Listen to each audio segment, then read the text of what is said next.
So hello, I'm Dr. Mike Pitts. I'm Sustainability Manager at Chemistry Innovation at one of the Biochem partners. And here we're going to talk you through the Biochem Sustainable Design Guide and its use in a case study. Hopefully this will exemplify the use of the guide. So a quick reminder of what sustainable design is defined as.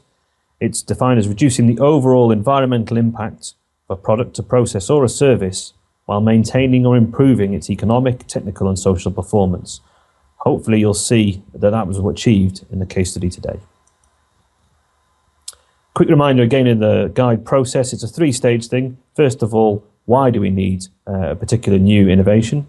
Then we have to think about what it is we're actually delivering to solve that market issue. And then, and only then, do we think about how, which is the technical approach. And hopefully you'll see that build through the presentation today.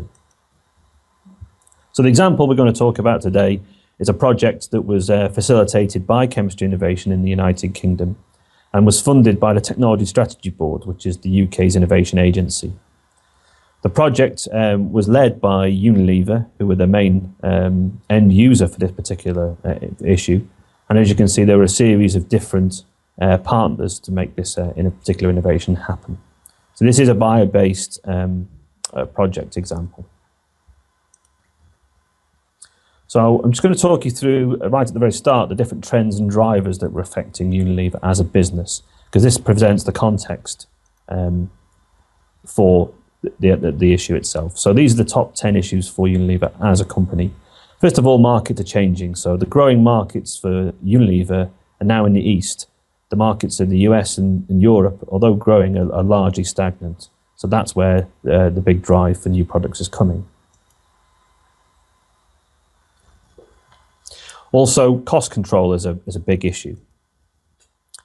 With rising commodity prices and an increasing squeeze from consumers who are looking for more value, Unilever are seeking more and more cost-effective benefit ingredients.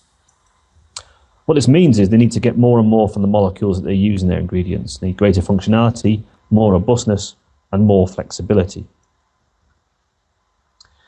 They're also trying to move away from oil-based ingredients as they see oil prices going up. Whether or not we think we have passed peak oil or not, the effects in the market are clear. Crude oil prices are going up, and so are the cost of the ingredients.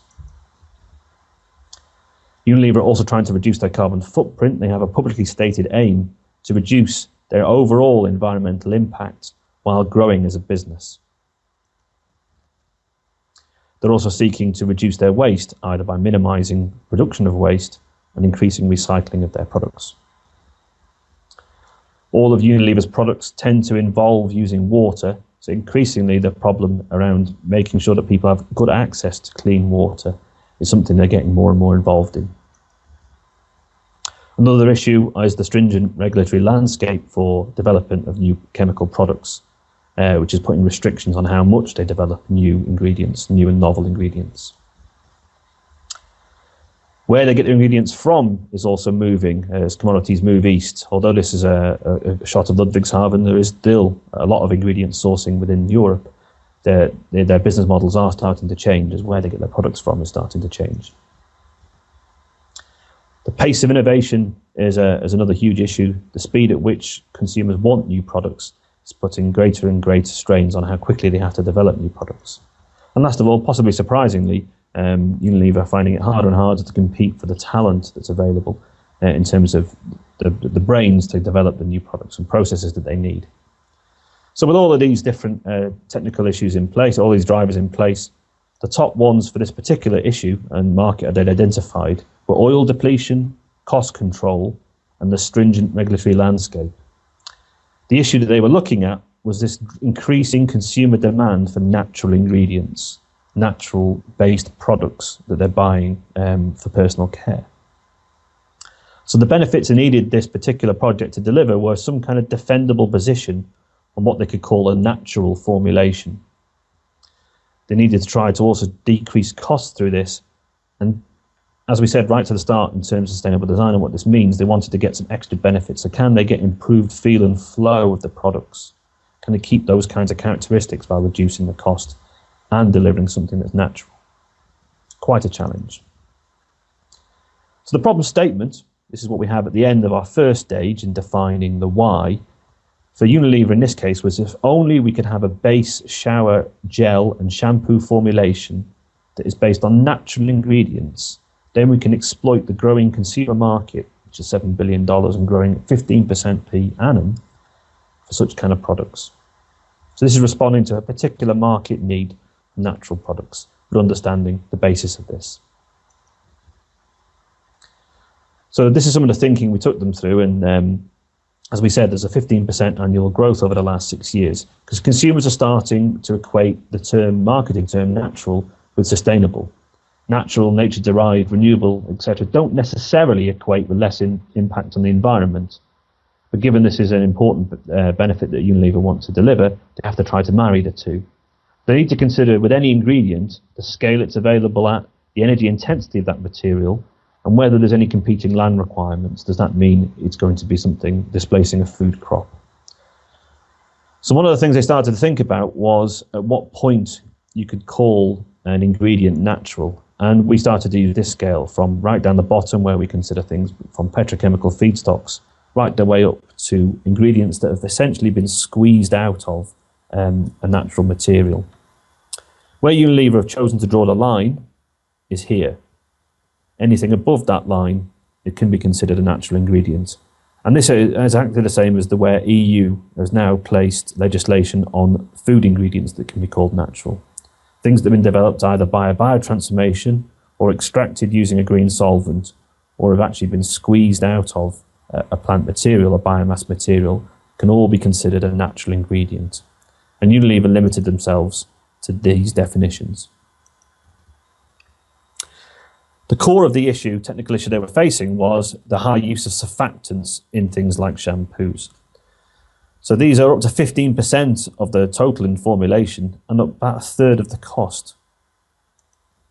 But only 5% of that total is actually needed for the cleaning, which is what the surfactant's really in there for.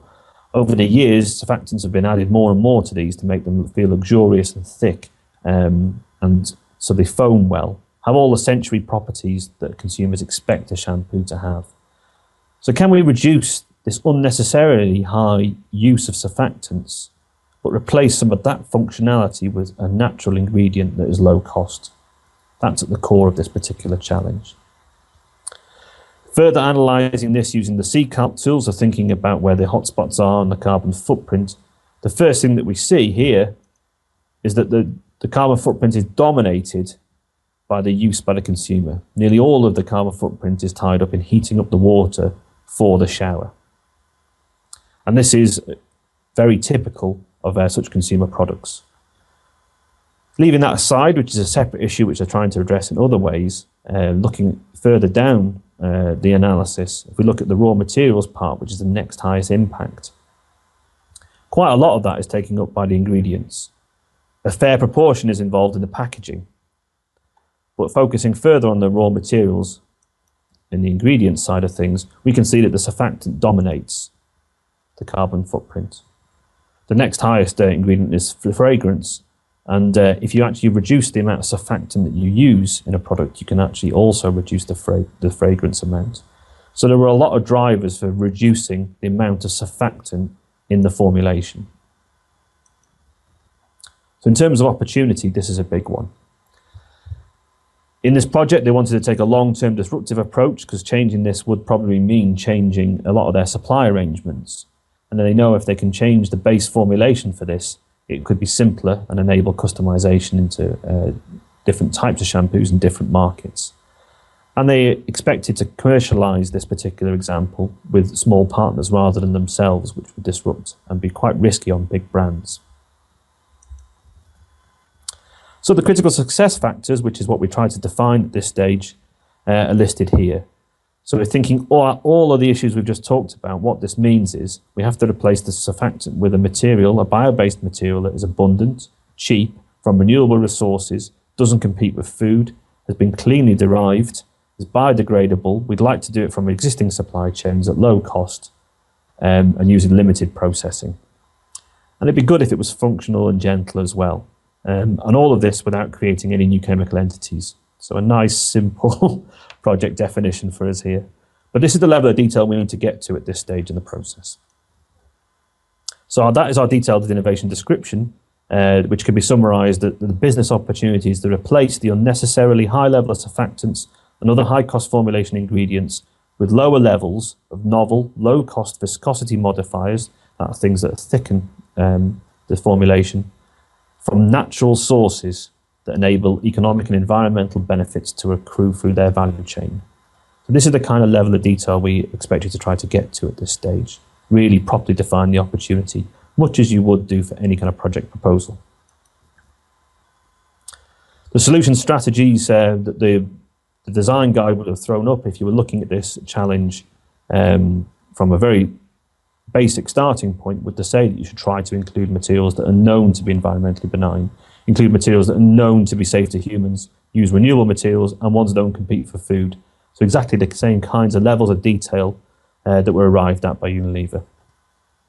So really they're here to look at basic, cheap, renewable materials and easy methods to modify them. And they found that technology.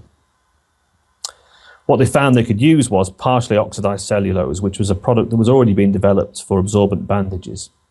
This material, when dispersed in water, forms these very beautiful looking thixotropic gels. It actually thickens the water. It's got great properties for such kinds of products because it forms the structure quickly, it can be sprayed, and doesn't run. So they're starting to use this to replace some of the levels of surfactants, and they can reduce the amount of surfactant they use and use bio-derived surfactants instead. If you need to know more about the Sustainable Design Guide, you can go and watch the webinar on our introduction. If you want to understand the process, you should go and watch the webinar based on the process. If you have any more questions about the guide itself, you can email me at the email address here, or you can talk to your Biochem partner.